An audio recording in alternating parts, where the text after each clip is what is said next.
Hello everybody, and welcome to another Kev Play. This is Kevin, and we are on part 9 of Spyro the Dragon, Spyro Reignited Trilogy.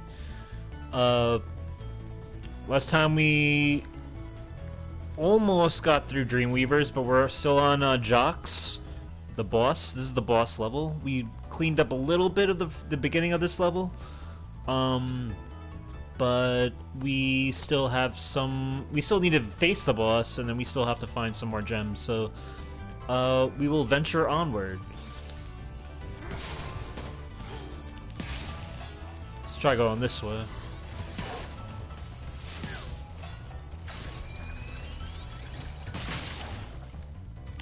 I think I got everything over here last time. Oh, I need to get that key again, though. Alright, so...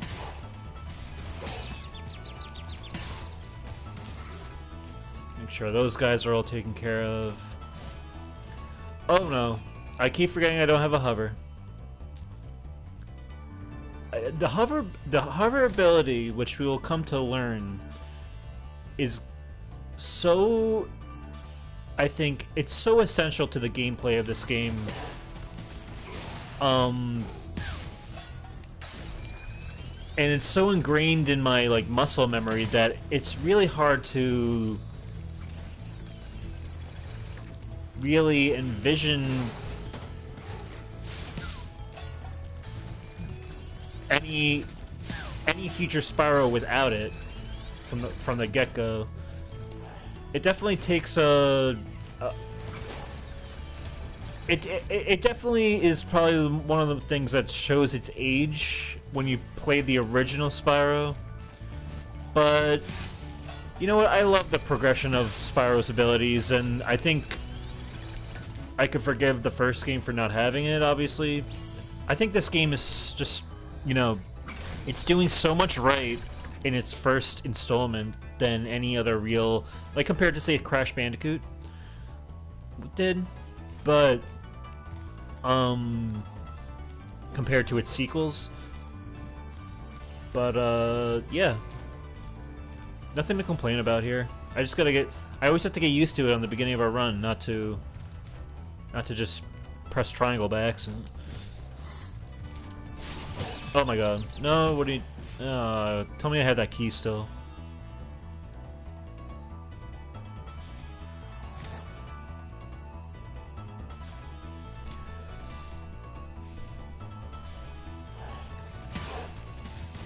So there is a lot to talk about this this episode. One being... How are you, Peppa Pig? One being that I am currently playing an Xbox-owned IP right now, which is insane to think about.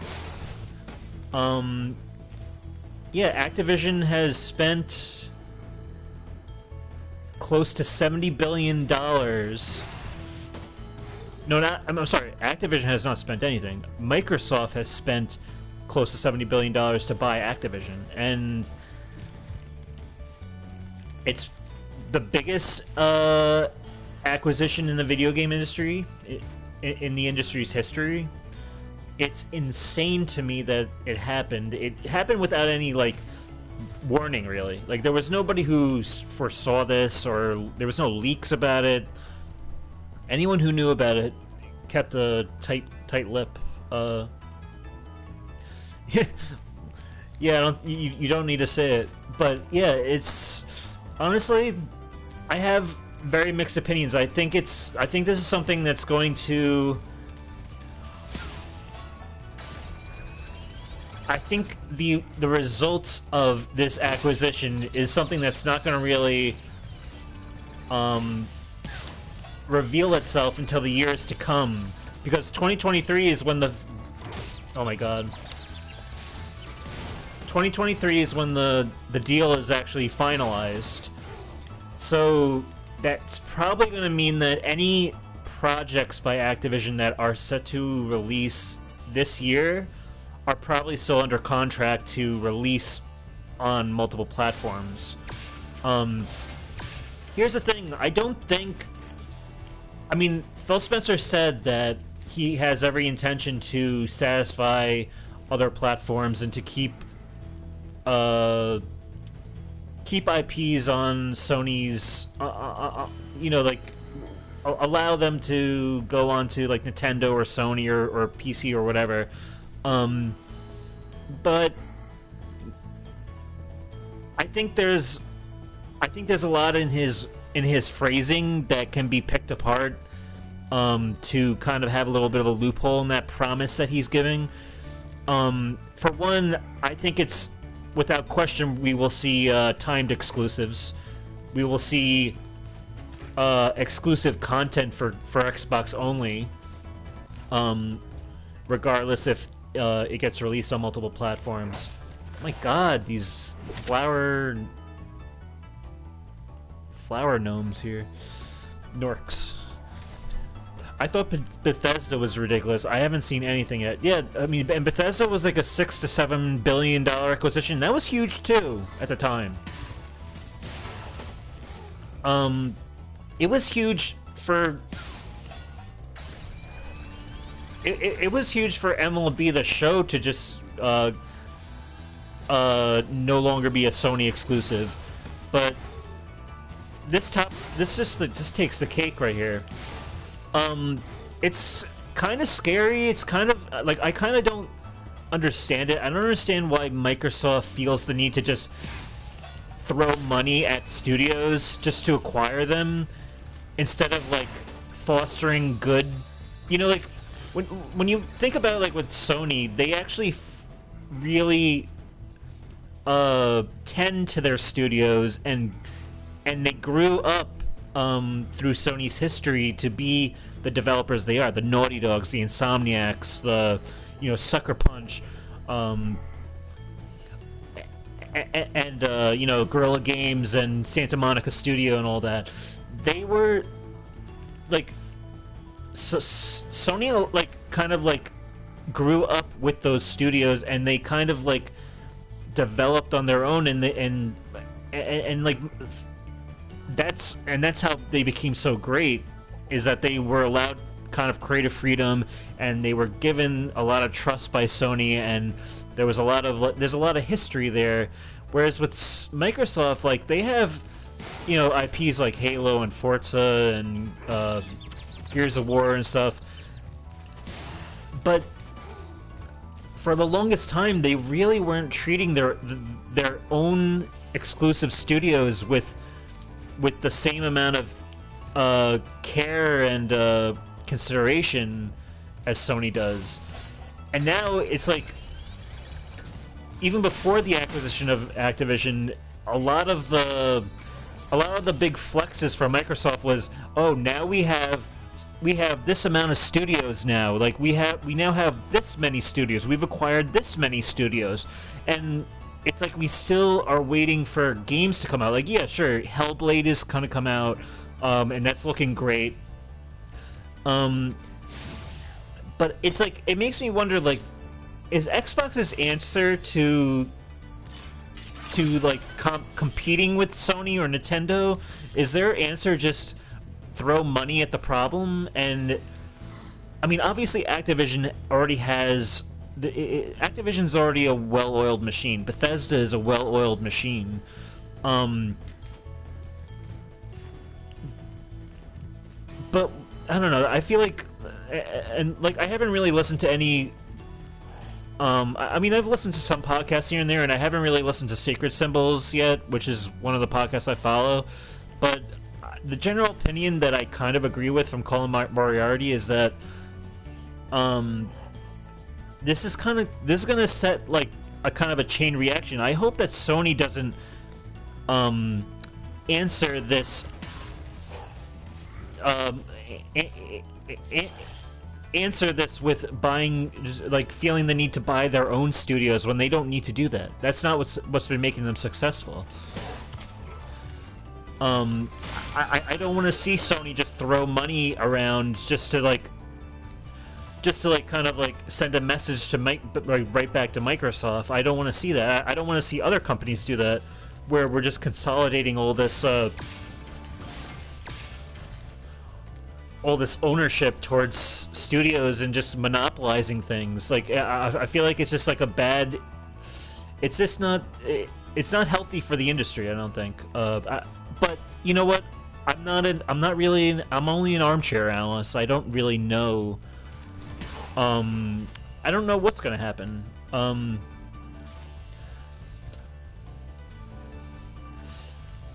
At this point, Microsoft is just another exactly, you know, and like Disney, it's like Disney used to be a very recognizable brand and very respectable and like you know, it had a sense of integrity to it where you knew what a Disney product was.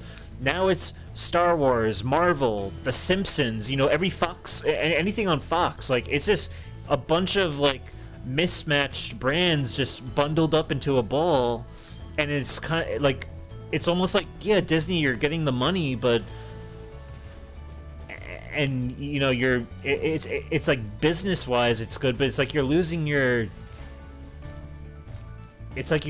identity in a way. But it's like at the same time it's a corporation, like, you know, this is what they do, but it's like, I don't know. Let's listen to Revilo. Any advice before this battle? Advice? A wise dragon once told me aim high in life, but watch out for flying boxes. Huh? That dragon was really cool. I like that design of that dragon. Although, again, Tom Kenny kind of like gives an alternate execution of his line delivery there, where he delivers the line as with Spyro, where he says, "Any advice for this battle?" Very optimistic, very, you know, sincere. Whereas in the original Spyro with on PS1, Spyro says, "Any advice for this battle?" in air quotes, like kind of like, you know, like kind of the game itself poking fun at itself that these boss fights aren't really boss fights. So I don't know.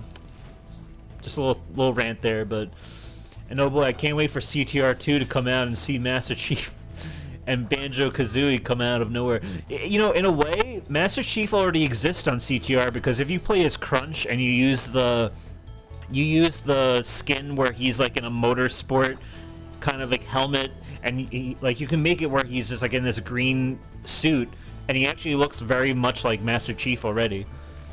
And that's the thing, by the way. I'm so grateful that Crash Bandicoot Insane Trilogy, Spyro Reignited Trilogy, CTR Nitro Fueled, Tony Hawk Pro Skater 1+2, and then even Crash 4. I'm so grateful that these games exist and I own them, and I don't have to worry about, like, for me the most important thing was getting Crash, Spyro, and CTR remastered or remade, and we got that, and we got even more than that with Tony Hawk 1+2. Oh, this is Jocks right here. So I'm so glad that happened. Like, it couldn't have happened at a more convenient time. Like a couple of years before, or a few years before this really insane moment in video game history has happened. So, but yeah, that's my take on that.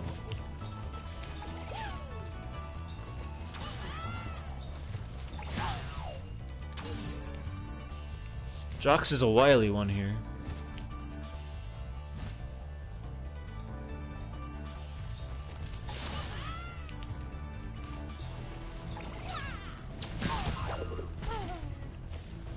It feels so weird that Crash and Spyro are Xbox characters, but you know what? They're not. Because even when I'm playing Spyro right now, and I know I know Spyro exists on Nintendo and Xbox, the community is still most prominent on PlayStation. If you go to like GameFAQs and you look up like anything with Crash or whatever, go to the Xbox board versus the PlayStation board and tell me this isn't really in spirit a PlayStation game. It might be owned, it might not be an exclusive anymore, it might be multi-platform, but to me these games are I identify these characters as PlayStation characters, and they always will be. It's kind of the same way how Grand Theft Auto used to be very PlayStation focused, and even though you can get like GTA Vice City on, I think you can get it on multiple platforms now, but for me it was always a PlayStation game. Metal Gear Solid is a game I don't actually own, but like that's a PlayStation game to me. Even though it was on GameCube, and you know that he's a character in Smash and everything, Solid Snake, but like that's a PlayStation character to me. But that's just me like, you know, playing mind games with my own. But like, you know what I mean? Like I feel like I don't have to make any mental jumping jacks to tell you like Spyro and Crash are definitely PlayStation characters. But it is weird, I agree. Now here's the thing, I don't like when Phil Spencer says he has every intention to keep these games multi-platform, or to like satisfy, like, you know, he has every intention. That's a very strange wording, intention, because there's like intention and result are two different things. They're completely two different things, intention and result. Like Phil Spencer can intend Phil Spencer can intend not to stink up the bathroom when he takes a shit, but you better believe that the next person in there is going to need a can of Febreze. So the result is always something different than what you intend. It's always going to be different. Do I take his word on it? Sure. I do believe that he's not as vindictive, and I think the worst case scenario is that there's going to be timed exclusivity for new titles.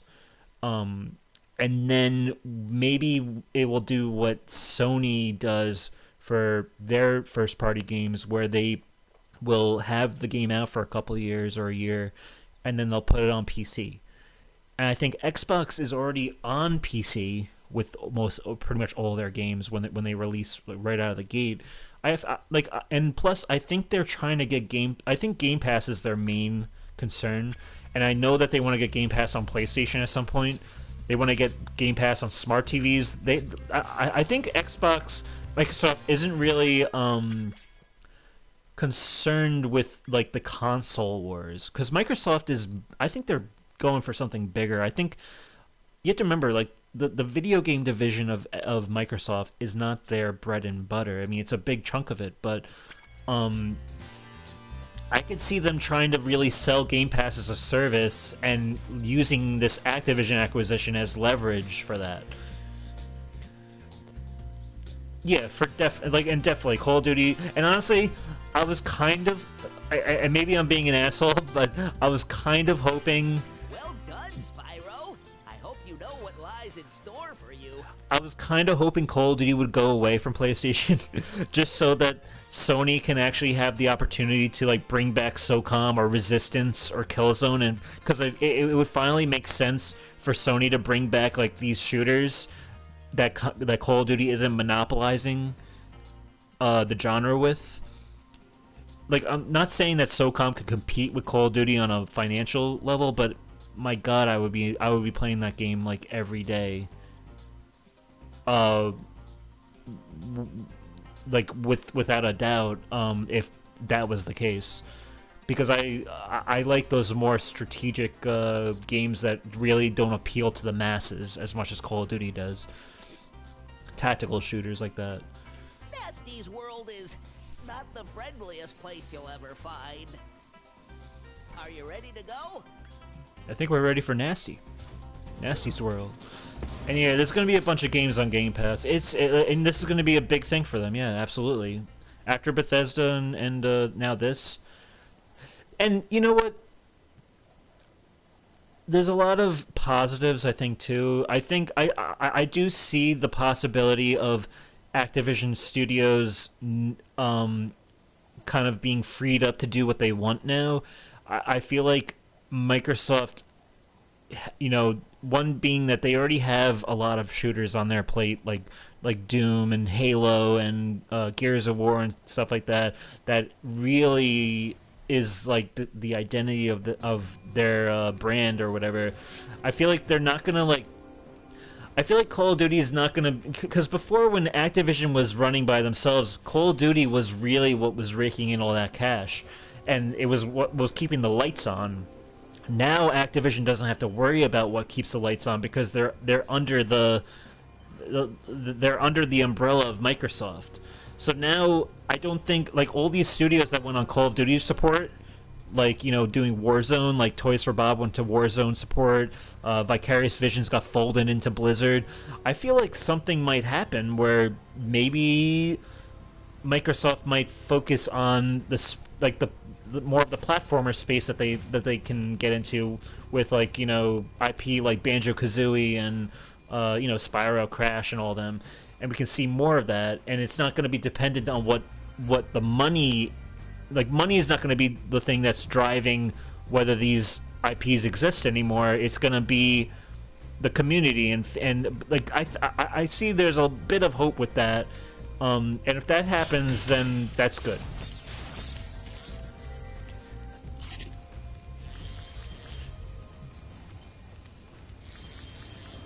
Also, Facebook and EA were in the running of buying Activision. Yeah, that's another thing. Is I'm glad. I would rather if Activision was to be bought by anyone, I think Microsoft is the better option than say EA or Facebook. Facebook wouldn't know what to do with Activision. The mismanagement of that would be catastrophic, I think. And then you got Chinese, like communist China-run companies like Tencent that would have just that would have been the worst thing. It would have all sucked. So I think Microsoft is the best bet to happen, but at the same time, it's just very we're going into uncharted waters with this whole acquisition and what it means for the industry, what it means for PlayStation. But it's not something I'm gonna dwell on too much. Delbin. I think we already rescued Delbin. Hey, didn't I already free you? You're in Nasty's world now, Spyro. And you are the dragon that must defeat him. Bring him on! I'm ready! Reach the exit in each of Nasty's lands. Then you can challenge the Nork himself. 75th dragon.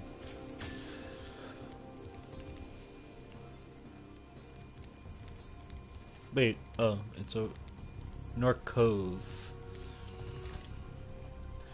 It's very interesting though. I'm very excited to see, and it's like weird because there's some like games media. There's some like podcasts that are like celebrating this as if it's like, they just saved Activision from like the horrible work culture, and because Bobby Kotick's gonna be forced out or whatever, and make no mistake, like Bobby Kotick is still gonna have like billions of dollars. I mean, is he going to be gone, and is that good for the company? Sure, but it doesn't solve sexual harassment or discrimination. That's something that's instilled in that company. It's like deeply rooted. I don't think Bobby Kotick is the prime person to blame when it comes to what was going on with that lawsuit. I think there's still a lot of people involved. I think there's a lot, like, it makes me wonder what's going to happen to Activision internally. Like, is it going to be like, is like the swamp going to just be completely drained and they're going to like what does it mean? Was it change? How does that change the company? Like, what's the best answer to, like, I don't know. But there's just a lot of there's a lot of podcasts out there that like act like this is like the like Microsoft is the hero and all this, and they're gonna save the day and everything. But it's just like that's not exactly how it works. And it's kind of silly to like celebrate a corporation just completely like monopolizing a huge company like that, like Activision. So I don't know. It's not something that I think warrants celebration just yet. I'm approaching all this news with caution. I want to see what happens with it.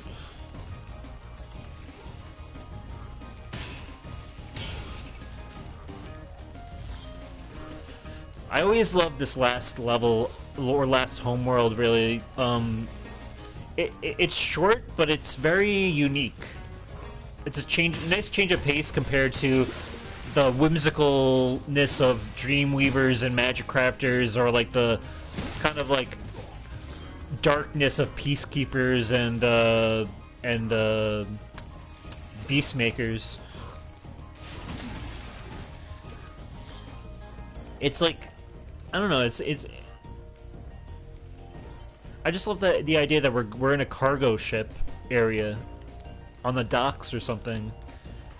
It's a nice change of aesthetic, I think. To be fair, Bobby Kotick didn't know what he was doing. No, I don't think he did. Like honestly, I don't. I think he was just great at making money. I think he was a great businessman, and that doesn't necessarily mean he's a good man, but.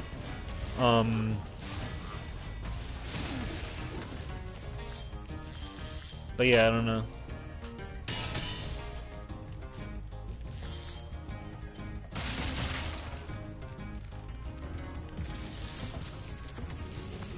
Latif, another rescue dragon Good work, Spyro. from before. I expect Nasty's really starting to worry about you.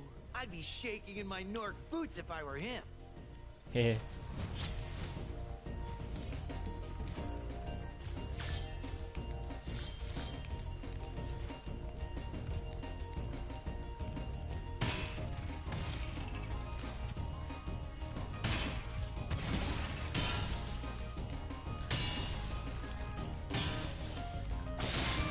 But yeah, I still think Crash Wumpa League and I strongly believe Wumpa League and Tony Hawk Pro Skater 3 or some type of Tony Hawk Pro Skater sequel is coming out this year. I think they wouldn't have teased it the way they did if it wasn't. I strongly believe this is going to be the year for Activision, regardless of this acquisition. I think there's still a contract in place where there's going to be games coming out right out of the gate for all platforms, for at least for Sony and Xbox all at once, and maybe Nintendo later. But so I'm looking forward to that.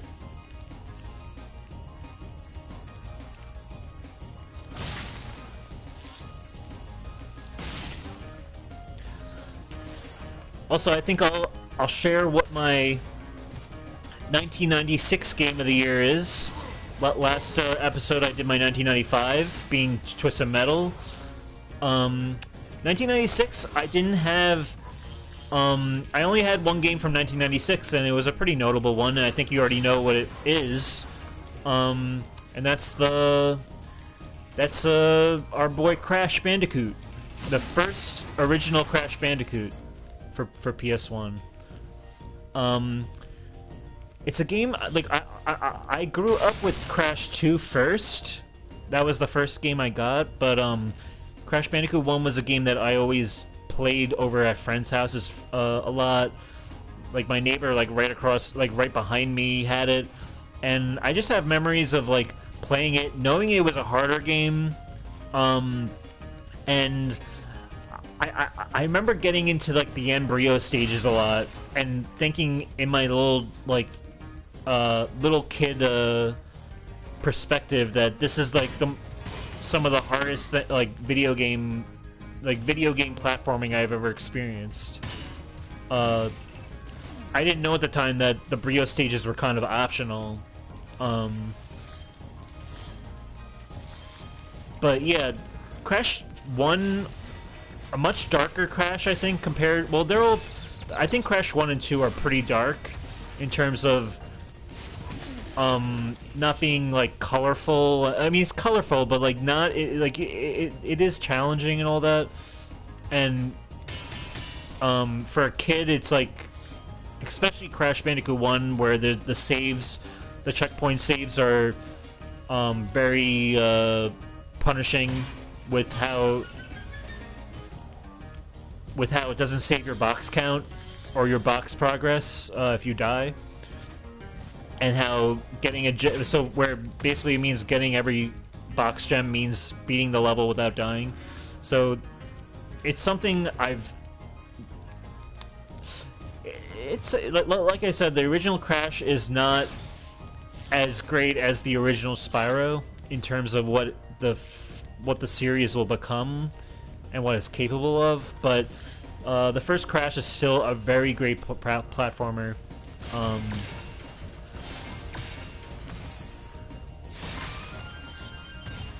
And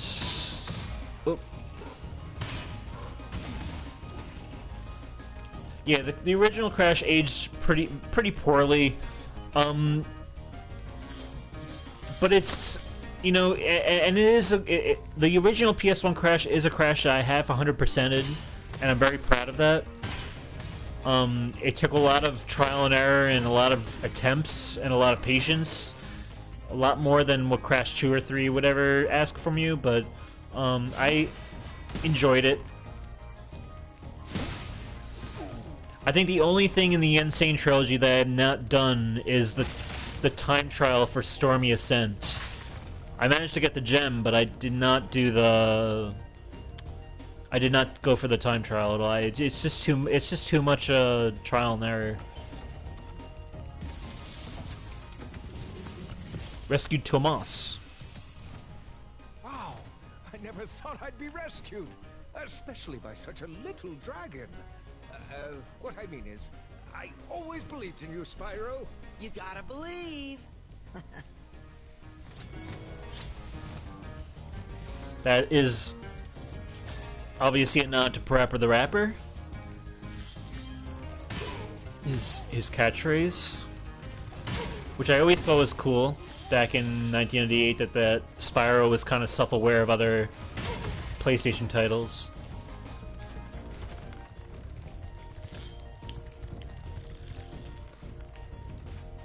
But yeah, so 1995 Game of the Year is Twisted Metal. 1996 Game of the Year, Crash Bandicoot. There's nothing, I don't own any other games from 1996, so it's not really a contest, but honestly, I think Crash Bandicoot 1 is a worthy contender. You know, it's not like a dud game. It's not a dud game, that's for sure. It's a great game. Because trust me, I do have a lot of dud games that I'll be talking about as we go forward.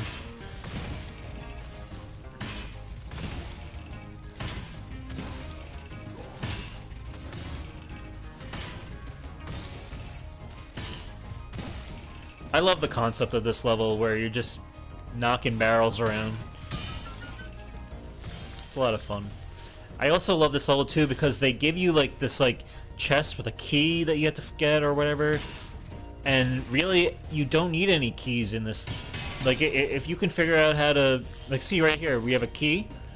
I don't need this key. I can actually break the chest with like barrels if I wanted to. So I love how they let you just like have an option. It's kind of like very tongue-in-cheek, where it's just like, you know, oh, here's a key, but you don't need a key. Just have fun and break shit.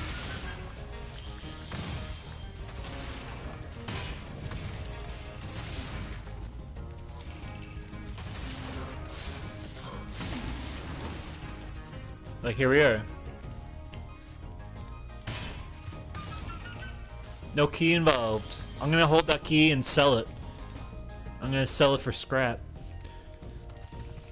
I'm sure there's someone on this dock that could melt it down, make it into a gold barrel or something. All right, here we are. As of 2022, the orb glitch on Jak 2 PS3 still works. I got the platinum trophy. I'm gonna have to just do that because for Jak 2 and Jak 3, the only trophies I don't have are like these missable precursor orbs that I just couldn't get, and it's just like there's no way to know where they are anymore. Like there's no way to get back to them unless I play the game all over again, and still I would have to track and be aware of like every little area that I was in. It's just too much. Like right now I'm standing at 91% for both Jak 2 and 3 in terms of trophies. So I might have to familiarize myself with this glitch and just get that platinum already. It's long overdue.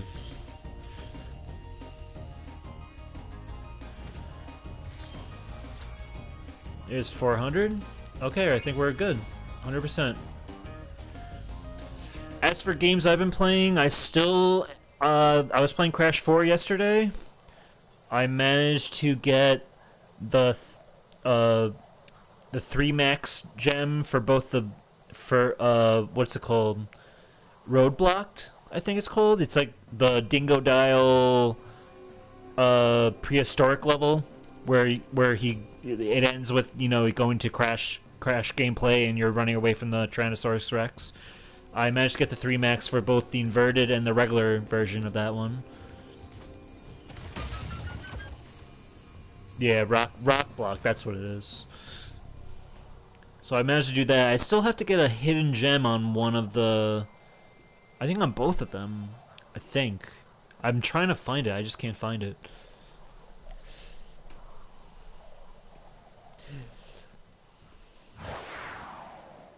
Yeah, it was like towards... Honestly, my goal was... we got a little paint war here. My goal when I was doing that was to not die as Dingo Dial. I wanted, like, because that part is very simple if you can get to learn how the platforming works. So like whenever I would die as Dingo Dial, I would restart the level because I just found that unacceptable. Like I needed to save all the lives I could for when I was towards that last stretch of chase from the T-Rex, because you really need to get ahead of him, or else at the very end of the platforming he catches up to you. Now this level in particular, entitled Twilight Harbor, this is, you know, in the PS1 version, these guys had machine guns, and they were shooting real bullets at you. Or at least, you know, in your imagination, they're real bullets. The Reignited Trilogy version kind of censors that now with paintball, with everyone has like a paintball gun. A purple, like, you know, kind of like a Splatoon type warfare here. Which... I mean, Toys for Bob argued that it's in the spirit of the real ammunition and real machine guns and stuff like that didn't fit the spirit of Spyro. And for me, I think that's a load of horseshit. I think that's complete horseshit. Spyro was always an edgy, like, he's a very cute purple dragon and he's a baby dragon, but those games were always commercialized with a sense of edge and kind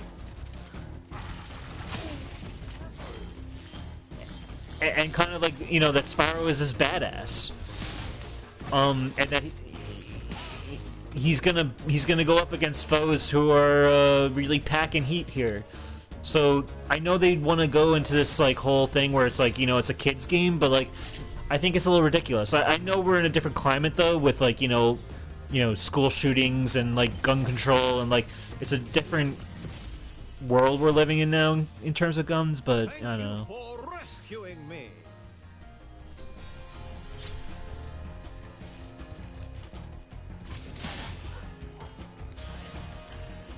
And even this guy, he's throwing barrels of he's throwing explosive barrels. In the original version, he's throwing hand grenades, like frag grenades. And it was cool. It's like, I just don't understand what the censor, who this helps.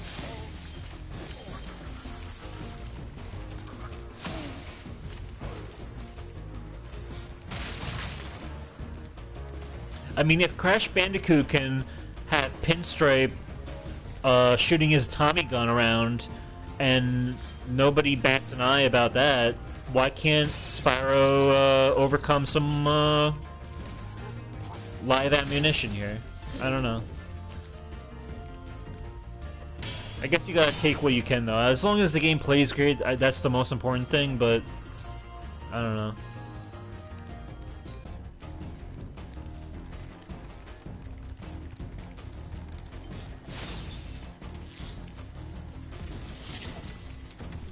Cletus. Be on the lookout for North Commandos, Spyro. They better be on the lookout for me.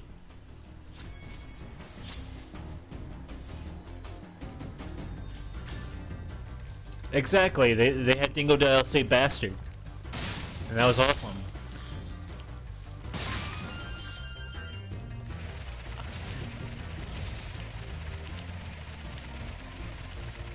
I just like it when companies or games, or especially kid games, I like it when they have like a, you know,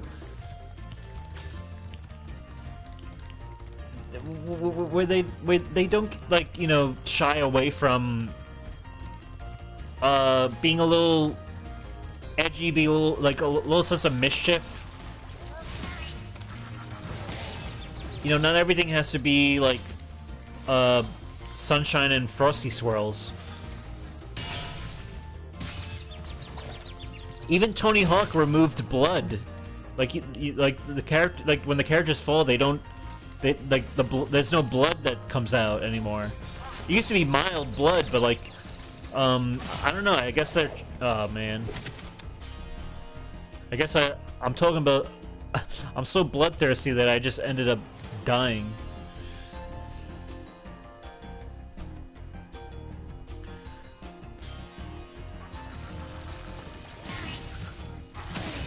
Oh. But it made it scarier, like, you know, with Norks just finally giving, like, I always thought it made, like, there was a sense of, like, artistic intent to why the Norks were now just using guns now. Is that up until now, this game has been focused on, like, fairies and magic and like, you know, colorful creatures and, like, you know, all this stuff that's getting in your way. But it's like now the Norks are desperate that they're just resorting to like M60 machine guns and hand grenades and like just like it's just like the genre of fantasy and magic has kind of gone out the window. And it always felt right because Spyro has come so far, and has made such an impact on getting here from the artisan homeworld that he's making Nasty Nork scared. Because now they're just resorting to, like, these cheap weapons. And I thought that was always cool, and I thought it was cool, but it was also scary because it's just like this is like, what am I getting myself into? Like, what's Nasty Nork about to? What's in store for me here? But I don't know. It kind of muddles it when they're just shooting paint guns at you. Like, I get the sense of humor to it too, but I gotta use the supercharge.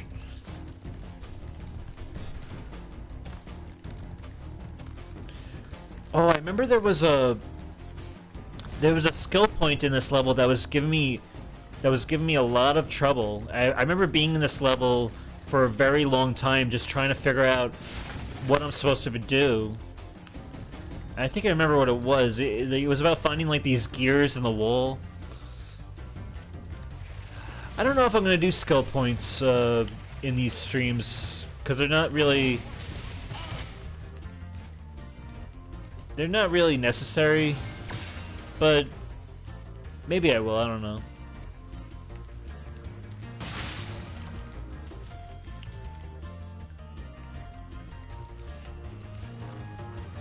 Of course, we can't forget our secret life right here.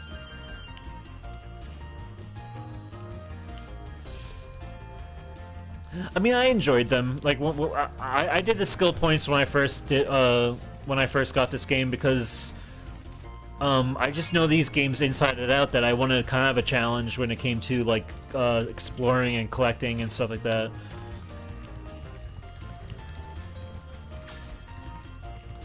And skill points were always kind of inherent to the experience in Spyro 2 and 3, so I love that they brought skill points to Spyro 1. It's kind of similar to what the time trials were for Crash 2 and 3, you know, to bring it from Warped, but obviously there's a lot more replay value there than, but it was just nice to get something, you know? Alright, I think we're on our way here. I think the Gnasty Gnorc is up next, because I know this is a very short homeworld.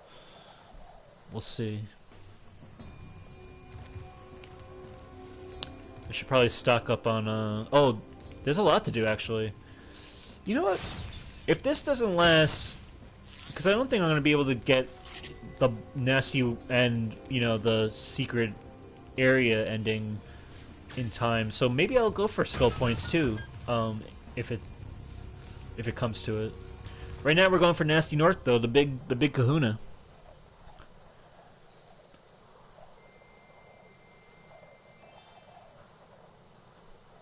Nasty Gnorc is now a Microsoft character.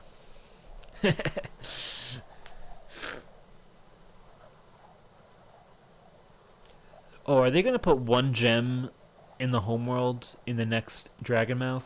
Is that what happens? Because it feels like such a weird number to have 99. Oh shit, I can hear him. Spyro, where are you going? Alright, the final battle.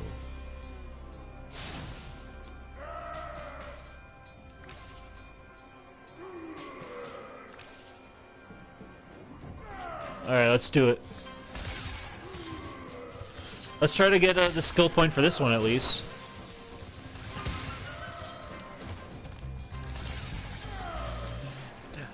I mean, this level is more of just a collectathon for gems than it really is a boss battle, but it is... I mean, he is firing at me at least, and...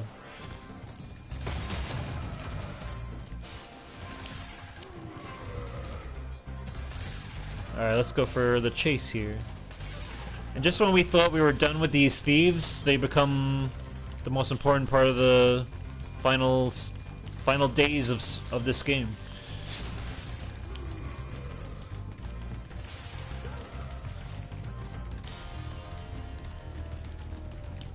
I'm taking too many wide turns here.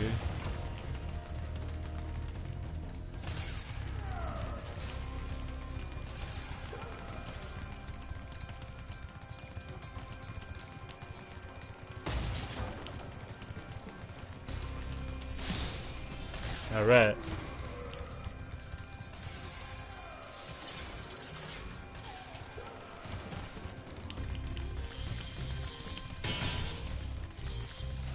So I'll come to this. Oh my god, I feel like I'm gonna fall. That's the thing, is that there's no checkpoint, so I can't fall. Can't afford it. Alright, now let's just focus on the gems. And then we'll take Nasty on. So make sure I didn't miss any. Here we are.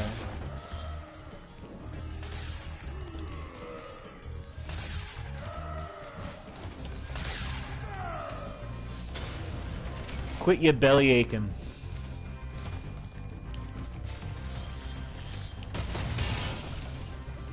I should really just try to get these gems first. And be careful, because he does tend to snipe from across the way if I'm not careful. So if Crash and Spyro were to be exclusive to Xbox, are you going to get an Xbox? Honestly, I would wait a couple years, because I feel like they would just make it a timed exclusive. I would hold out hope that that's the thing, because I really don't want to get another console just to play these games. It's really not, you know, like, as much as I love Crash and Spyro, and honestly, you know what I would do? I would get the Steam Deck, because I'm sure Xbox would release it on PC, at least. So I don't think I would, I think it would be actually a better reason for me to have a PC for once, which I don't have. I still need to get a good laptop, and I feel like I need, at some point I might get like a gaming laptop or whatever, because why not kill two birds with one stone? Because I need a laptop just for regular stuff, like work and stuff. But if I got a gaming laptop, that would be nice too. Unless I get the Steam Deck too, so I don't know. There you go. Alright, now this is... A lot of people fall in the trap that they don't realize that these platforms are slowly going into the wall, so you kind of have to keep up with them.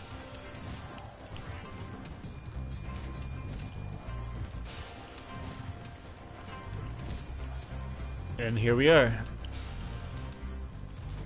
Sure not to get shot by him, and skill point acquired. You're toast, Nork. Hehe.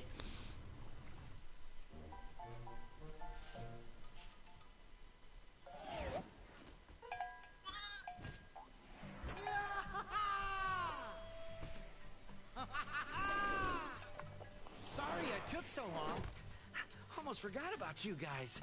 What about Ganasty Ganork? Nasty Nork is toast. So now there's order again in the Dragon Kingdom? Well, mostly. I've still got some treasure to find. What will you do next? I'd say the sky's the limit.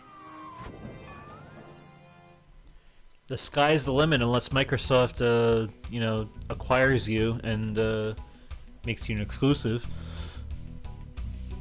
But maybe he'll prosper. We'll see.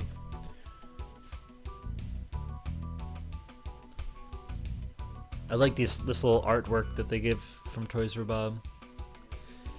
Spyro, and so, you know, and obviously we still have more to play here, but Spyro is a game that I think deserves a sequel. I think there needs to be a Spyro 4. I know that there were, like, you know, hints towards one in Crash 4. I don't know what the deal is with that. But I think I always thought that Spyro, like, here's the thing, when I was playing Spyro, the original Spyro, like the first 3 games, like that original trilogy, I felt that towards the end of Spyro 3, I did get I feel a little fatigued by it. I usually feel that whenever I revisit those games, that by the time I get to 3, I'm a little just tired of it, and I feel like Spyro kind of I feel like after 3, I feel like 3 was the perfect time for the franchise to end, if it was to end, and it did end by Insomniac, but I just felt like there really wasn't anything else to do with the franchise, but maybe I'm just not being creative enough. Maybe I'm not having that imagination of where this could really go, especially since these games really didn't have the best stories, and I think we're living in a time in video games where stories are a driving force to what makes some great experiences, and I would like to see a great, kind of like more interesting story to be told in Spyro, in the Spyro lens. Something a little bit more, something to like what they do with Ratchet and Clank. Like if there was a Spyro where, you know, he interacts with like Hunter or the characters, you know, and Sparks and all and everybody, and like there's kind of like more of a adventure and kind of more of a beat by beat storytelling where they're not limited by the PS1's hardware, where, you know, you can only fit so many cutscenes into a game at once. I would love that. I always loved the universe. Like when we get into the sequels with Spyro 2 and 3, I love the sense of humor, I love the dialogue, I love how you can talk to people and interact with people more, or like the characters more in each world and stuff. So I feel like there's more to do with that. It's just a matter of the gameplay needs to kind of elevate in some way where it's fresh and new and innovative, or I think what they did with Crash 4 was great in terms of gameplay, like mixing the gameplay up and the platforming up.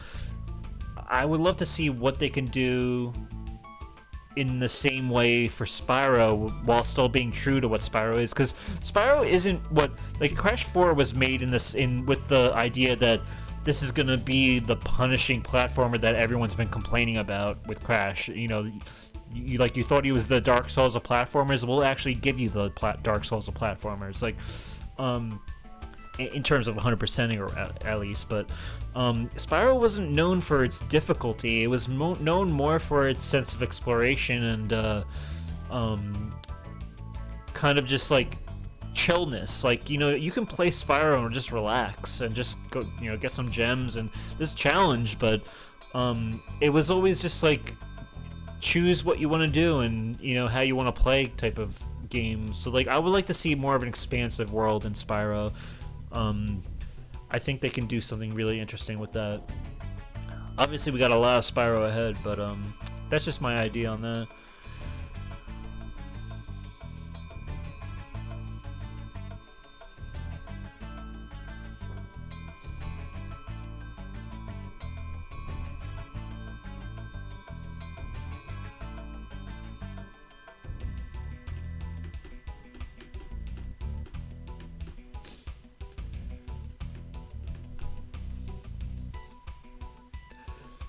I would love to see a Spyro where we actually see the adult dragons actually in game, where they're not just like rescued and they fly off or they're in a cutscene.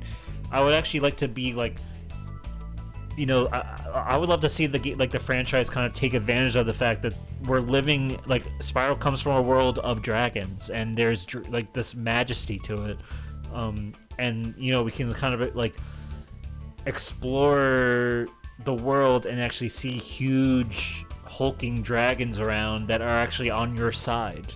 That would be amazing. I mean, because look at this. The spirit of this is just amazing. Where they're showing us this concept art of Spyro interacting with these, these friendly dragons that kind of like have helped him along the way and whatnot. I would love to see a world like that where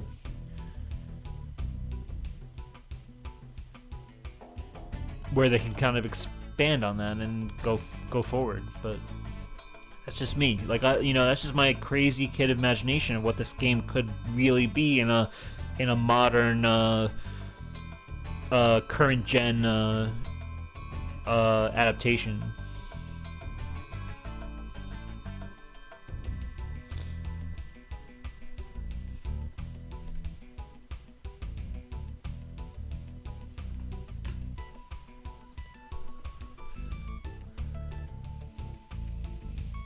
Now, here's the thing is, with Crash Bandicoot and Insane Trilogy and Crash Team Racing Nitro Fueled, Crash went through kind of a...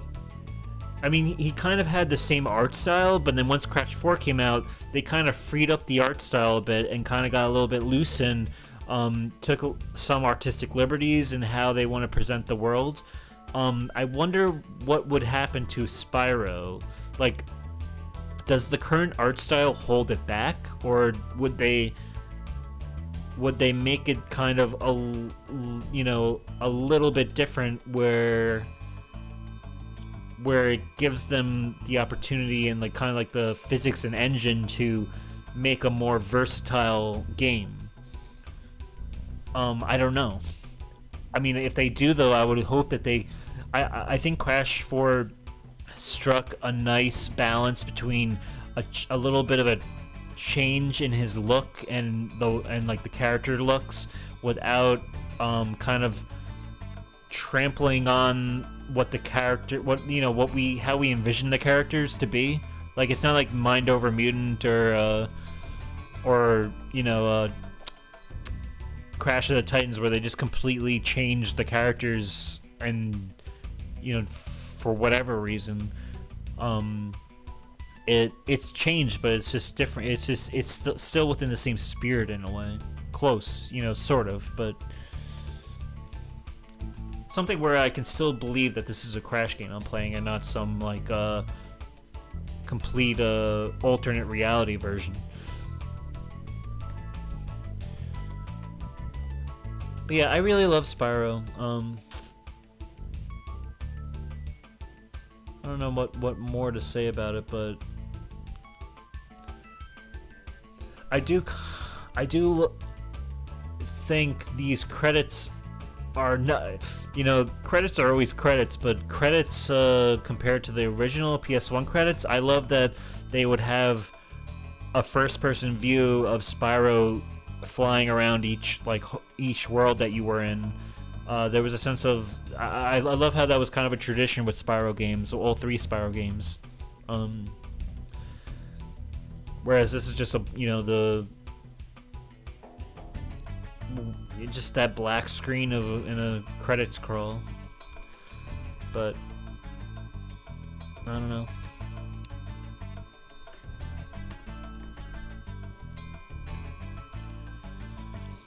But one of the main reasons I'm playing this game is because I have hope that there's gonna be a sequel soon.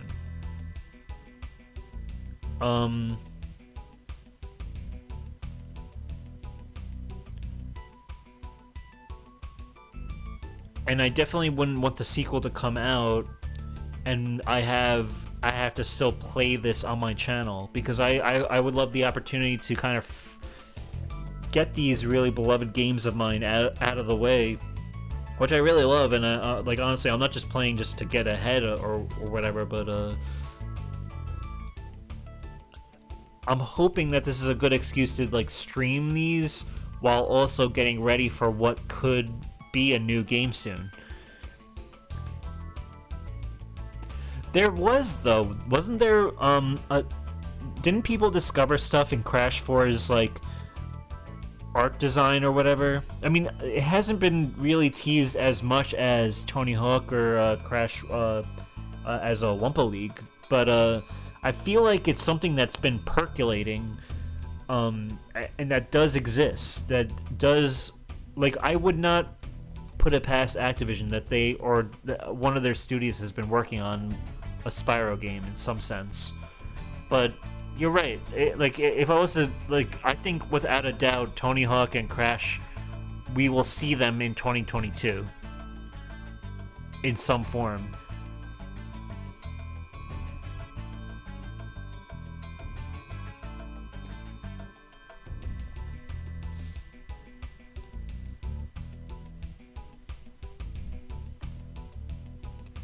Bum, bum, bum, bum, bum, bum, bum.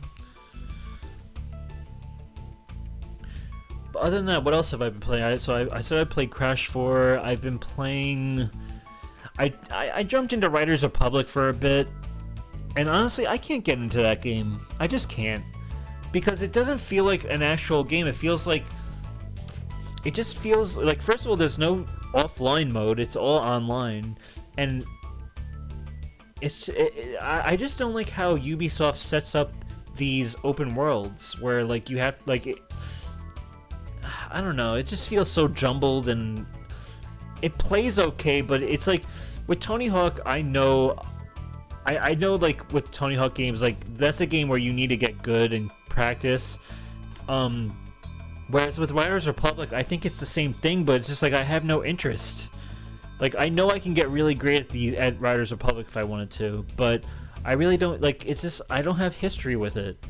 So I don't feel as connected to it, and I feel like the game kind of fails in making me want to keep playing in the sense of having any connection to it.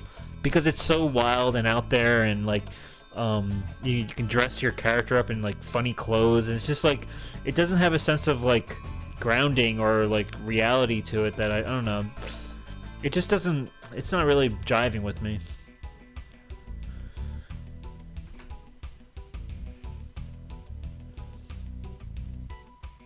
The one game I'm looking forward to, though, and I'm like I put it out of my mind for the longest time, but I'm looking forward to Horizon Forbidden West. It's coming out in a month, in February 18th. Less than a month, really. I don't know, like, I know the game is going to be great. I really have nothing that I'm particularly excited about, although I like the casting that's happening. I love the guy that plays Silence, Lance Reddick. I heard that Carrie-Anne Moss has been casted in a very important role in the new Horizon game, aka Trinity from The Matrix. Horizon 1 is very good. It's a game I've platinumed. It's when you play it, it has. Well, first of all, it has one of the most really compelling and unique premises that I've ever experienced in sci-fi. And it's weird because the game kind of presents itself like it's a fantasy game, but it really is deeply rooted in real sci-fi of like a post-apocalyptic world, where the world has kind of been it's ruined, but it's reborn, and there's kind of a mystery to what these robot dinosaurs are, or creatures are, and there's a mystery to how the world has, the human world has kind of been reduced to kind of tribalism again, and kind of a very ritualistic type of tribalism, back to how you would imagine cavemen or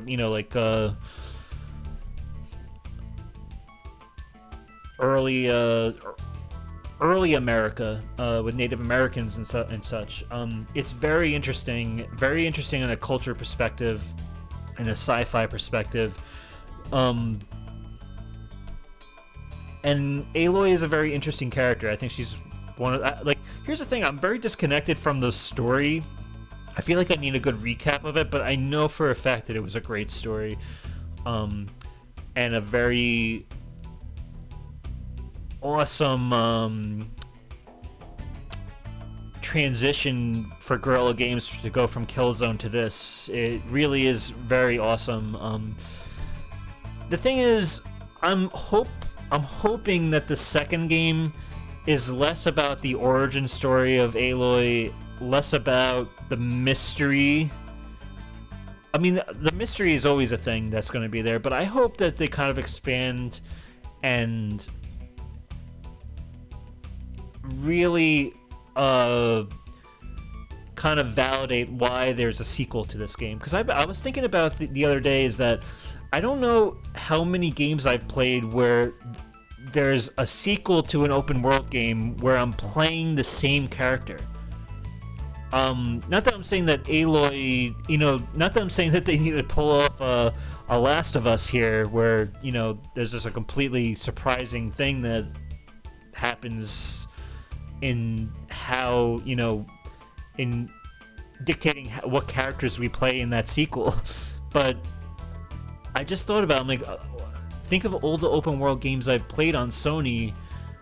I guess Kratos in God of War Ragnarok makes sense because that's more of a linear game. Uncharted makes sense because those are more linear. But open world games, it's strange to think of the whole, in concept it's about an expansive world where you can visit any explore any character you want, and it's not so centralized to just one character. But yet we're playing as Aloy.